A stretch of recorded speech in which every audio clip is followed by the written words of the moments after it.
Good day, class. Before we proceed our discussion, I would like to introduce myself. Hi, I am John Marquez, your speaker student for today. Before we start, I would like to call a student to lead a prayer. May I call James?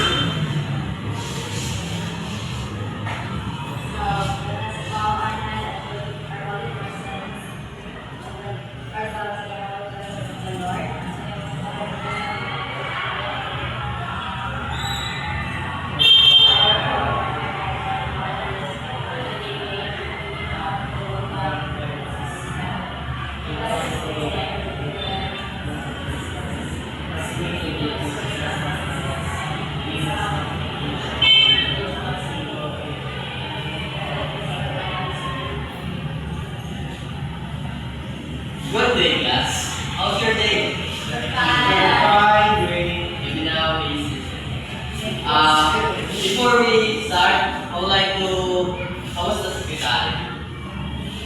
Is there any absent? No, sir. Thank you. So before we proceed, let's have a quick assemble in the game that I have here a jumble words. What you have to do is to assemble this word, and I have a piece of meaning here, so that I want you to which meaning this two have assigned. So I want you to approve it also. So One, two, one, two, one, two. one, two. Okay. What is it?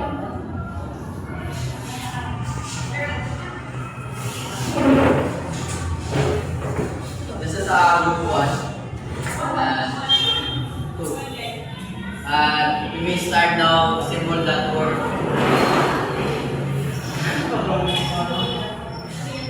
Is it? Come on.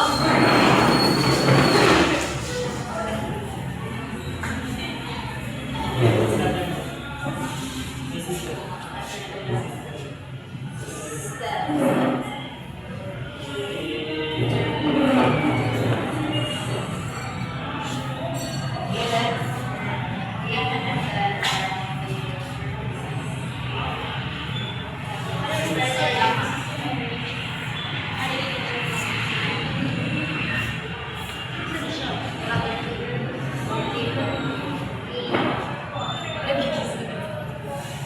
Sir, pwede isang na ako ay Yeah.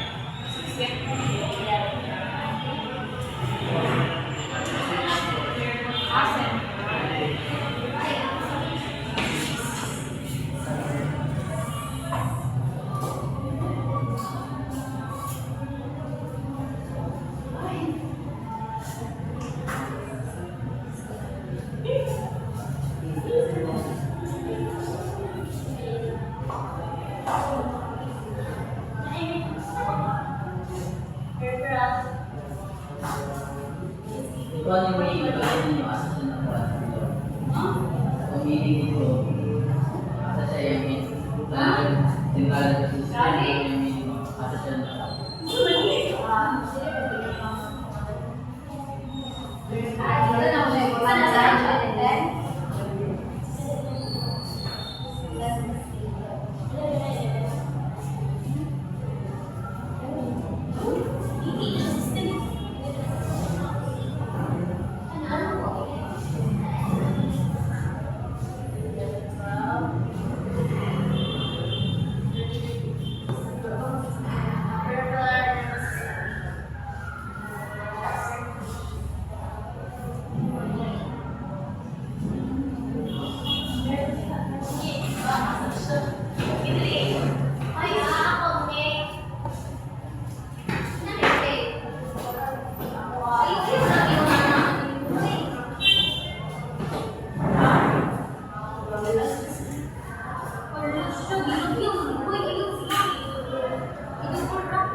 Bruto.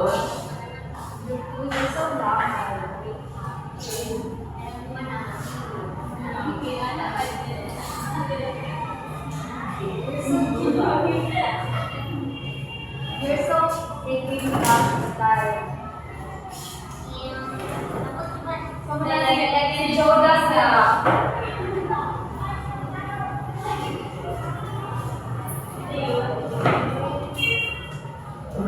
Dalawang kape.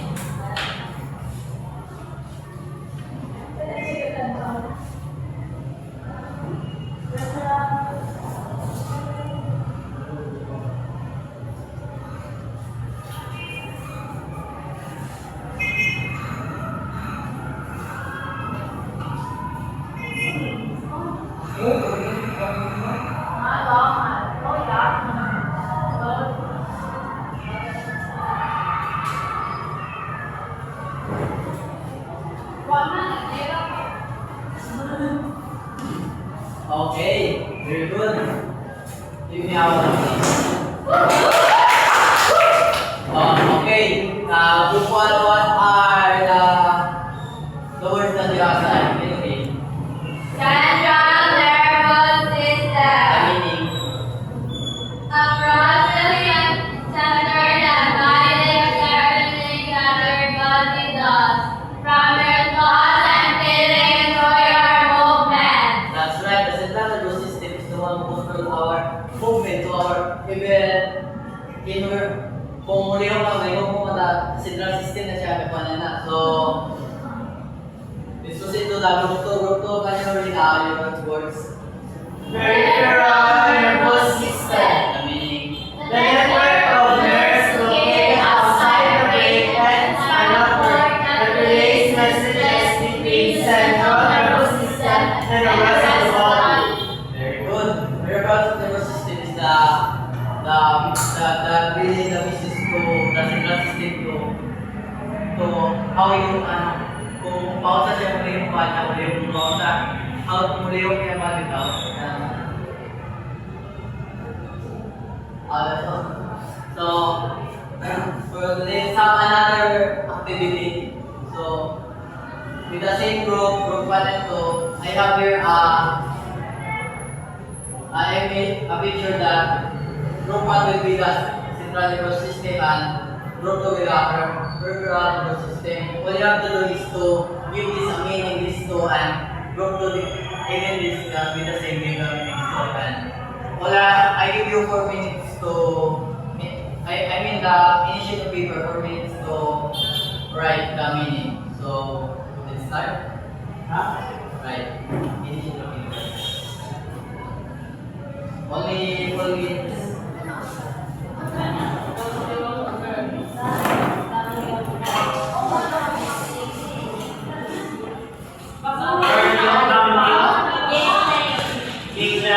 Gang layo.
since you are done, I want you to pick a representative to read in front and then explain. Group 1. Okay. Central nervous system. So, the central nervous system consists of brain and spinal cord. So, the brain controls thoughts, emotions, movement, memory, and all body functions. So, it is the main organ that processes information. For the spinal cord is a long bundle of nerves that carries messages between the brain and the rest of the body. So, it helps the body respond quickly to stimuli. Thank you. Group 2. Okay. In peripheral nervous system, the ganglion is a group of neural cells body found outside the brain and spinal cord of analysis. Ang iwan, it acts like a relay station and it is a bulb-like structure, while the nerve is a bundle of axons, nerve fibers that carry electrical signals to and from the brain and spinal cord. So, kanya ang mga nerves from brain to spinal cord. Very good. Okay, parang like that. So, for our, sa ating mga activity, do you know what our topic for today? Anyone? Stephanie? I think our topic for today is all about the nervous system. Very good!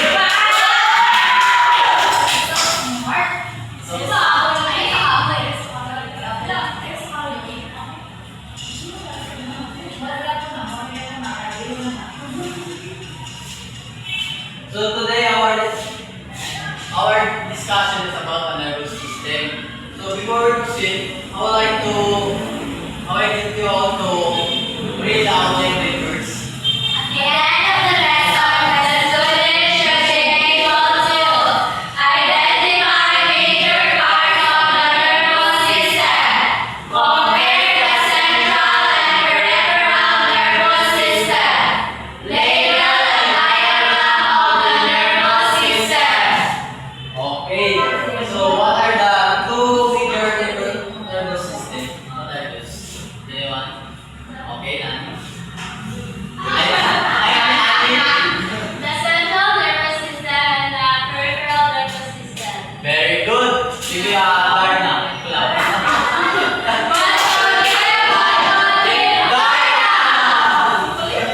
Okay, so this I want you to answer this with the column.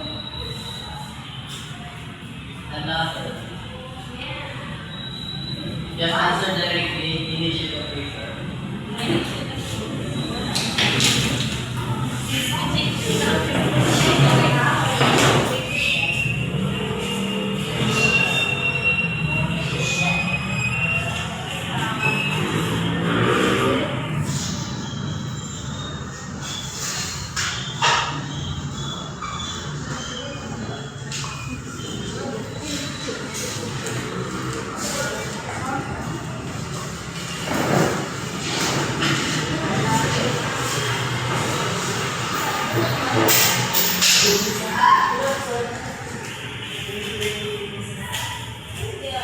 You have 5 minutes to answer.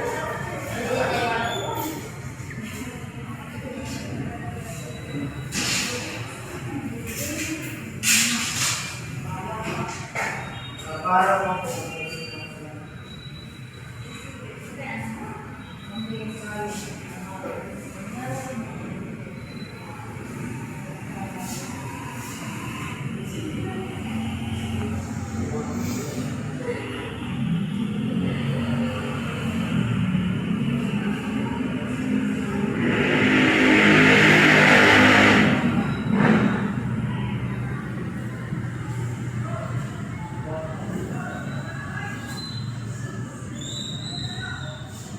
Are you done?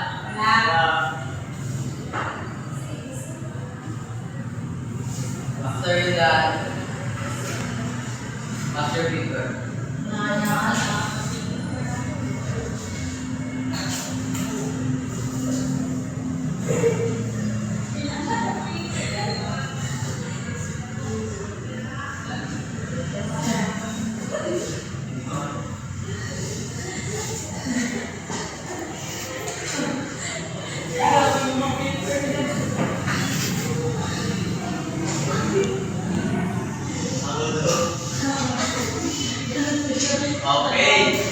you are done, I would like you to enable her to answer in front. Okay, Pane. All of you, since you are 6. I will be number.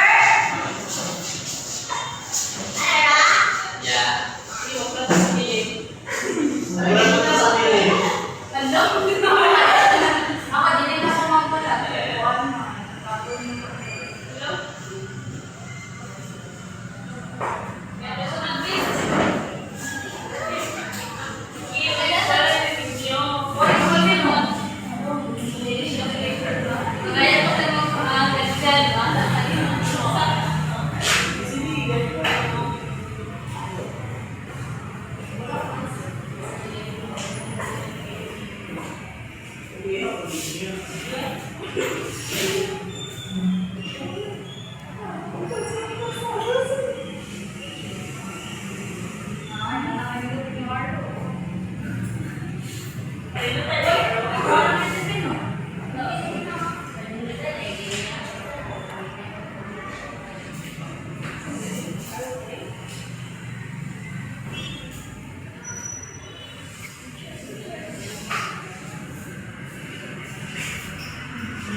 Okay, good.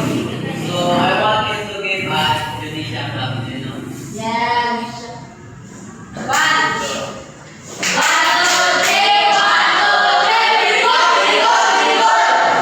Okay. Since you are also good now, I call each one of you. I read the meaning. You answer. Please notice whether you really understand the topic that we discussed. Okay. One to one there. Okay. Just read the first the meaning.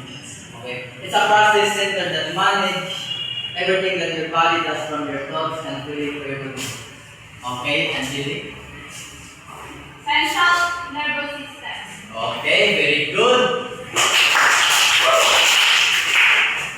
So, for the second question, the network of nerve located outside the brain and spinal cord that relay message between the central nervous system and the rest of the body.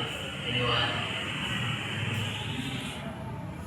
Sir, again, sir. The network of the nerve located outside the brain and spinal cord that relay messages between the central nervous system and the rest of the body. Okay, Roma. Peripheral nervous system. Okay, give me a primary clap. Okay, let's have another. Let's have a recap on let's do the activity. It's called. It's called a cabbage relay. I have here a cabbage. All you have to do is to pass it to each one of you. When I count into 5, talikod ko, huwag ka lang pan, count sa pan, i-stop hindi ang pan na mula ng tulikan, okay? Okay. Buka na bunod na pagkuha na buka na isaan buka ka mo yung masakon. Oh, so first, I want you to listen that. You have first to do is to read the meaning then answer. Okay? Understand? Yes. Okay. Sige. I count to 1, 2, 3, 4, 5. Okay.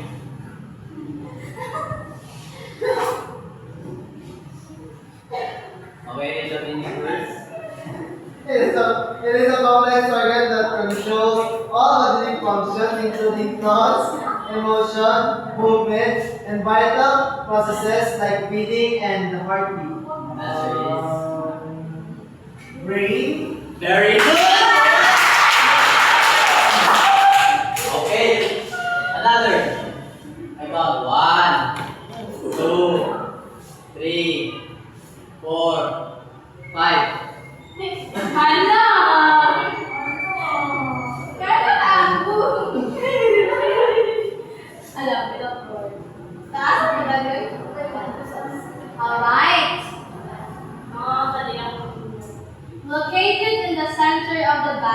running from the base of the brain down to the lower back, protected by the vertebral column or the backbone.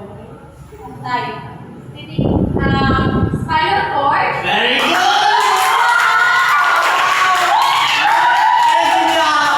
Barna, bravo!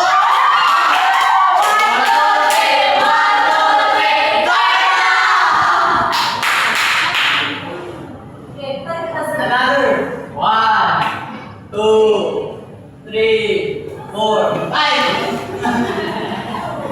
Okay.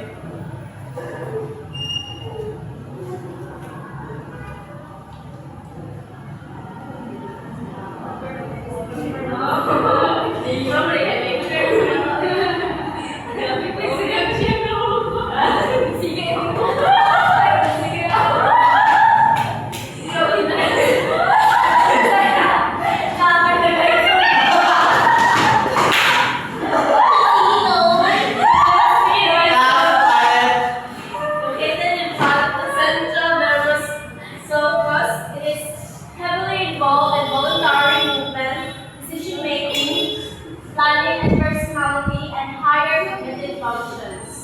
Answer is Frontal lobe. Very good! Give me afterwards, bravo! okay, 1, 2, 3. Okay, 1, 2, 3, 1, 2, 3. Okay. Another 2 more. Okay.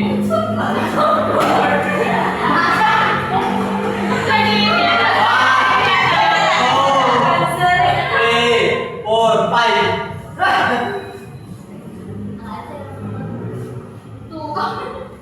We're the ones that green. It's going down. Okay. Yung ipon naman. Ako ba? Important for processing sensory input, spatial awareness, integration of bodies and thought.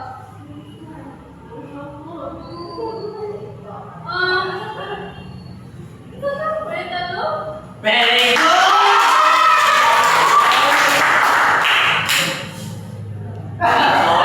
Thank you.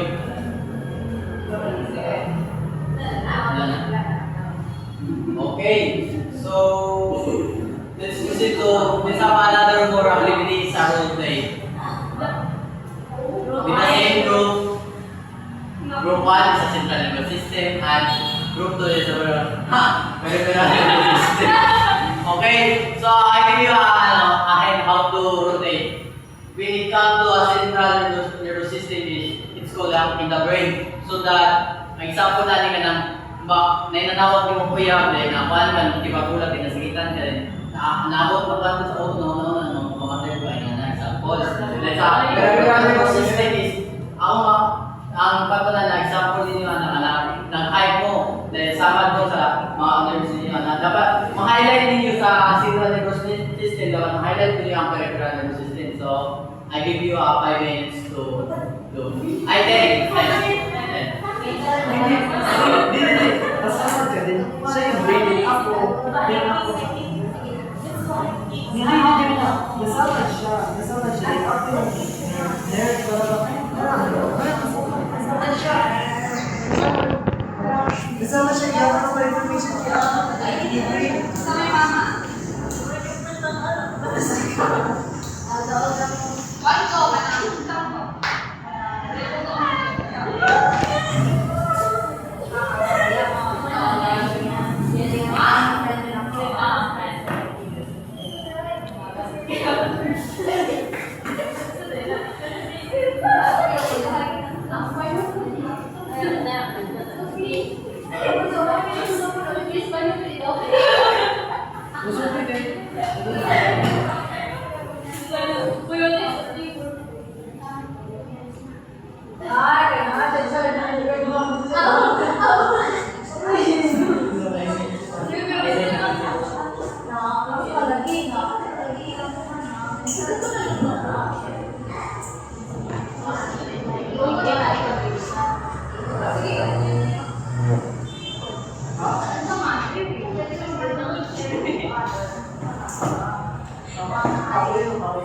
yung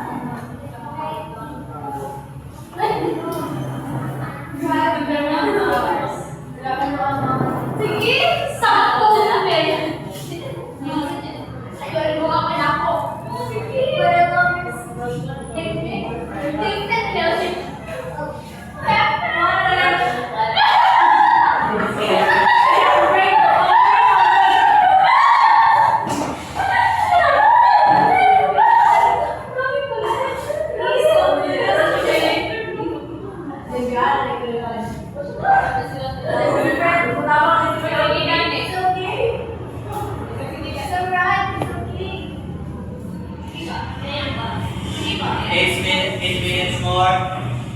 Kuha na, kanang molar analysis. Molar analysis. Hindi ka pwede ano. Version. Hindi ka maputi ano. Hindi pa ganit dito. Sa mga. Gini. Wala. Mga kabisi. 5 minutes more.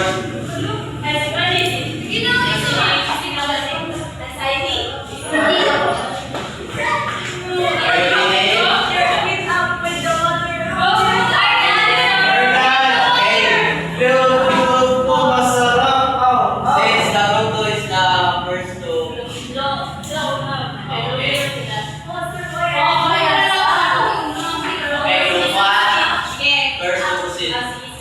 first to proceed.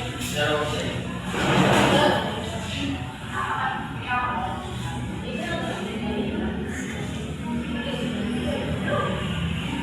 Ikaw rin ba ang pinababalik ng anak ko?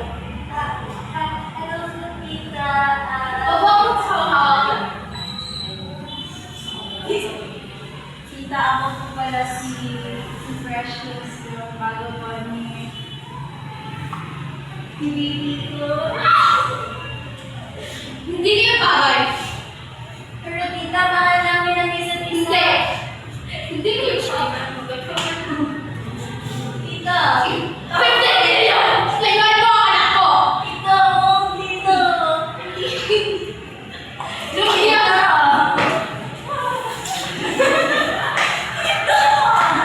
Frank, I can see you! Umitak din ang mama at boyfriend mo! Yung tita. Sabi ng tita ko. Yung mawala na. Yung tita yun. Naiwan ko siya na yung anak niya. Okay, okay, Frank! Pero mahal na mahal ko ang baby ko. Okay, Frank! That's all. Very good. Okay, your group is good. Nakakatawag guys, pati na dali. Ano ba ba? Ibig ko kayo para magmanda ako ba? Ano yung The action. Guys, let's go hiking. Let's go! Go. Dito na lang.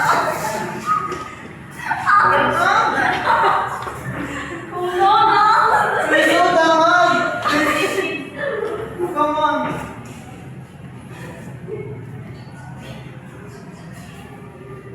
Oh my God, are you okay now? Go.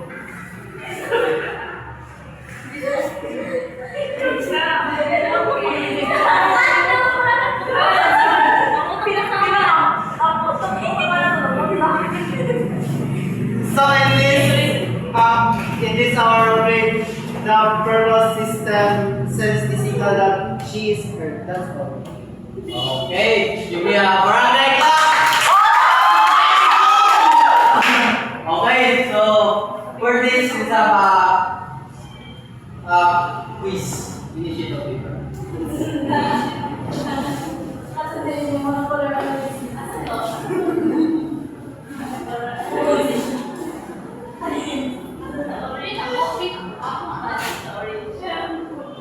Okay, po.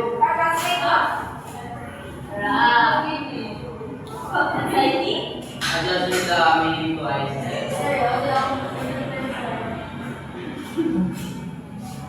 Okay, number 1.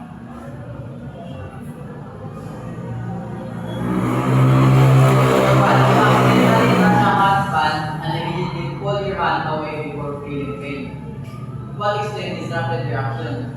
A. The brain processes the pain and sends a signal. B. Spinal reflex heart processes the pain. C. The autonomic nervous system controls the movement. D. Schizophrenic neurons stop the signal. Okay, number 1. You accidentally touch a hot pan and immediately pull your hand away before feeling pain. What explains disrupted reaction? A. The brain processes the pain and sends a signal. B. A spinal reflex heart causes the quick withdrawal. C. The autonomic nervous system controls the movement. movement. D is a regular stop signal. For number 2, a patient has paralysis on one side of the body after a stroke. Which part of the nervous system is most likely affected? A. Cerebellum. B. Brainstem. C. One hemisphere of the cerebrum. D. Spinal cord. Number 2, a patient has paralysis on one side of the body after a stroke. Which part of the nervous system is most likely affected? A. Cerebellum. B. Brainstem. C. One hemisphere of the cerebrum. D. Spinal cord. Number 3. After spinning a circle, you feel dizzy and off balance. Which nervous system component is responsible for this sensation? A. Cerebellum. B. Vestibular system. C. Motor neurons. D. Somatic nervous system. Number 3. After spinning a circle, you feel dizzy and off balance. Which nervous system component is responsible for this sensation? A. Cerebellum. B. Vestibular system. C. Motor neurons. D. Somatic nervous system. Number 4. Someone is given unable to unfeel heat or cold on their skin, but can still move their limbs. What is likely damage? A. Parasympathetic nervous system. B. Sympathetic nervous system. C. Somatic nervous system. D. Central nervous system. Number 4. Someone is able to feel heat or cold on their skin, but can still move their limbs. What is likely damage? A. Parasympathetic nervous system. B. Sympathetic nervous system. C. Somatic nervous system. D. Central nervous system.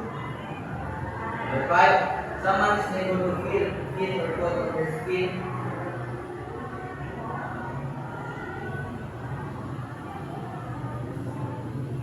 Number 5. With the same meaning. Someone is able to feel heat or cold on their skin but can still move their limbs. What is likely damage? A. Motor neurons. B. Sensory neurons. C. Autonomic nervous system. D. Cerebellum. Okay? Someone is able to feel heat or cold on their skin but can still move their limbs. What is likely damage? A. Motor neurons. B. Sensory neurons. C. Autonomic nervous system. D. Cerebellum. Number 6. A patient cannot coordinate their movement properly but has normal muscle strength. Which part of the brain can be impaired? A. Brainstem. B. Cerebellum. C. Frontal lobe. D. Hypothalamus. Number 6. A patient cannot coordinate their movement properly but has normal muscle strength. Which part of the brain might be impaired? A. Brainstem. B. Cerebellum. C. Frontal lobe. D. Hypothalamus. Number 7. After a signal cord injury, a patient loses sensation and movement below the injury site. What is disrupted? A. Blood flow. B. Nerve impulse transmission. C. Hormone secretion. D. Reflex action. 7. After a spinal cord injury, a patient loses sensation and movement below the injury site. What is disrupted? A. Blood flow. B. Nerve impulse transmission. C. Hormone secretion. D. Reflex action. Number 8. You smell smoke and immediately start cough and moving away. Which nervous system actually explains this? A. Voluntary movement controlled by the somatic system. B. Involuntary movement controlled by the autonomic system. C. Reflex action by the spinal cord. D. Emotional response from the limbic system. Number 10. Smell smoke and you start coughing and moving away. Which nervous system actually explains this? A. Voluntary movement controlled by the somatic system. B. Involuntary movement controlled by the autonomic system. C. Reflex action and D. Spinal cord. D. Emotional response from the limbic system. Number 9. A person has difficulty speaking clearly after a head injury. Which brain area may be affected? A. Occipital lobe. B. Broca's area. C. Cerebellum. D. Hippocampus. Number 9. A person has difficulty speaking clearly after head injury. Which brain area may be affected? A. Occipital lobe. B. Broca's area. C. Cerebellum. D. Hippocampus. Number 10. Last. When you exercise, your breathing rate increases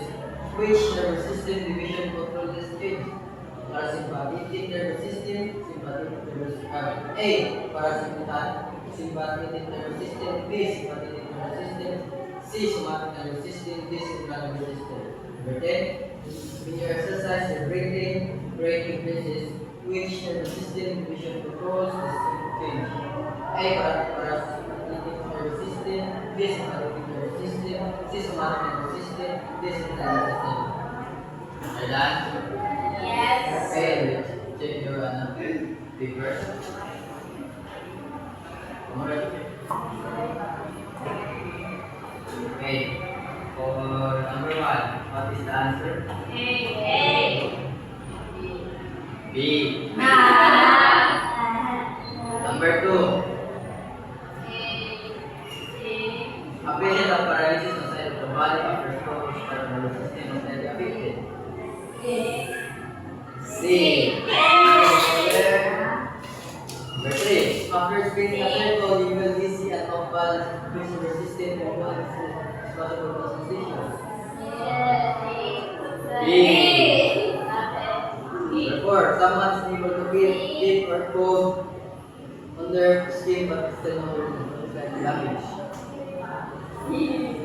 Or affecting. B. Number 6, a patient cannot coordinate their movement properly on the normal muscles and which part of the brain will be hurt. B. Wow. Good. After a signal cord injury, a patient loses position and movement below the injury side. What is the disrupted? B. Very good. You smell smoke and immediately start talking and moving away with the resistant after the stages. Letter C. A person has difficulty speaking clearly after a hip injury, which brain area might be affected. B. When you exercise, your breathing rate increases, which nervous system division control is changed. Letter B. Very good. Since you are an receiver. Sir, 9 over 10. Then number 10, sir. Very good, you are almost 10. Give me a round of barangay clap.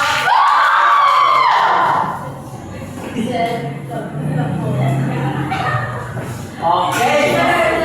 For our last, I want you to all, like, just really want to figure this assignment for our next meeting.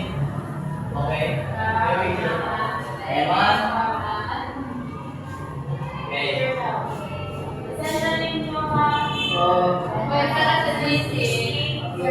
So that's our topic.